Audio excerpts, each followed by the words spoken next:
All right, let's jump right in. Today, we're going to talk about strategic human resource management, or SHRM.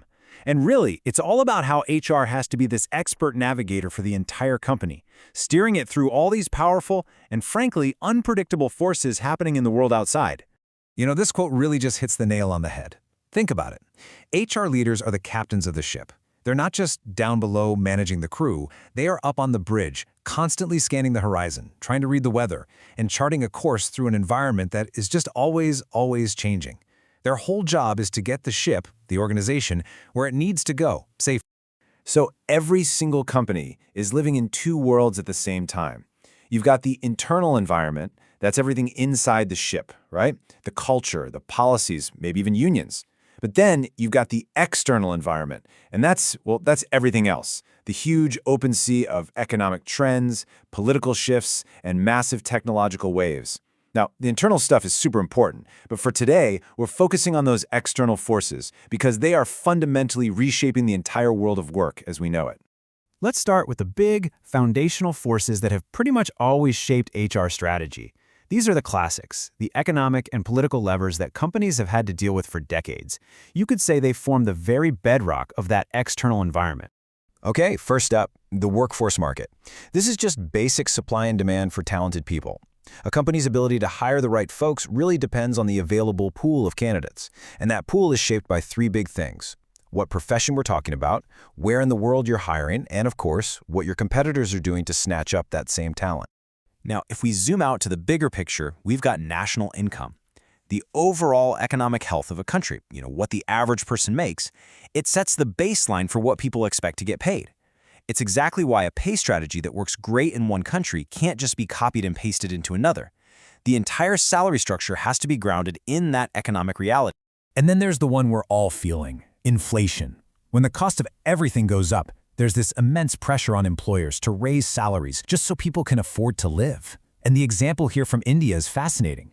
Their dearness allowance isn't some random bonus. It's a part of the salary that is officially linked to the cost of living index. It's a perfect illustration of how a huge macroeconomic force can directly change an individual's paycheck.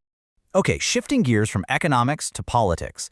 This is where government basically creates the rulebook for how business gets done.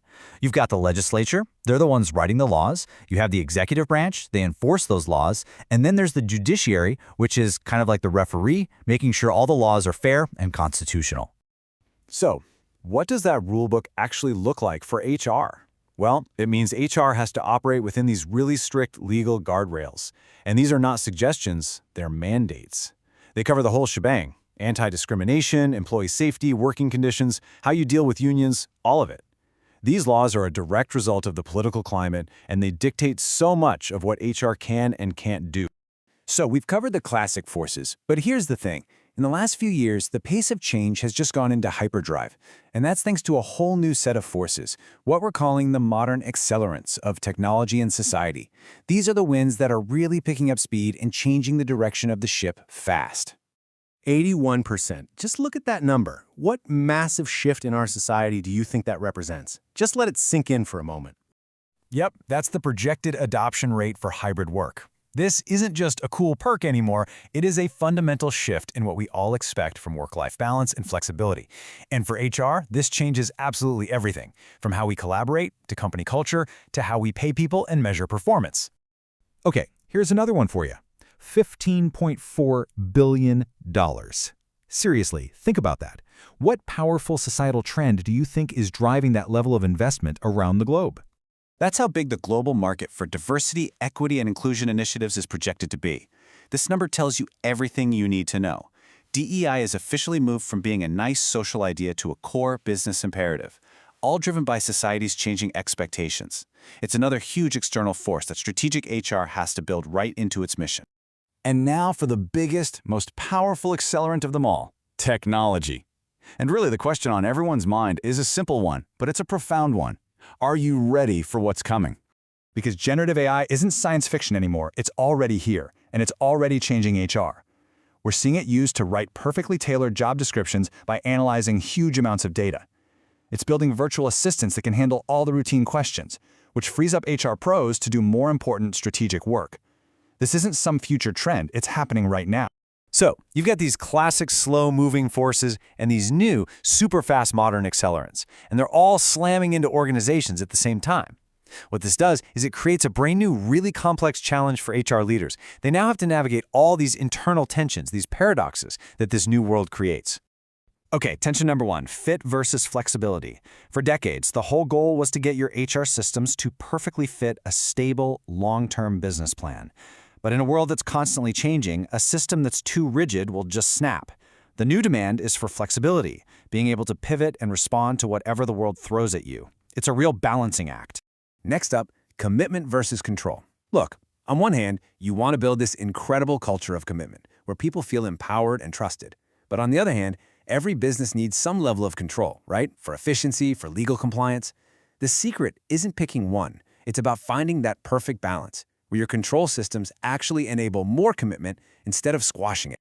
Then we have this one, differentiation versus integration. We've all heard about the war for talent, and it pushes companies to differentiate, to give star performers special treatment, better pay, more perks. But if you take that too far, you risk creating a culture of haves and have-nots. So the big question is, how do you reward your top people while also integrating everyone into one cohesive team that's built on trust? In our last tension, human capital versus HR practices. So, is your strategy all about the people, their amazing skills, their potential, or is it about the practices, the systems and policies you use to manage them? You see where this is going. Great SHRM isn't about choosing, it's about designing brilliant systems for the purpose of unleashing brilliant people.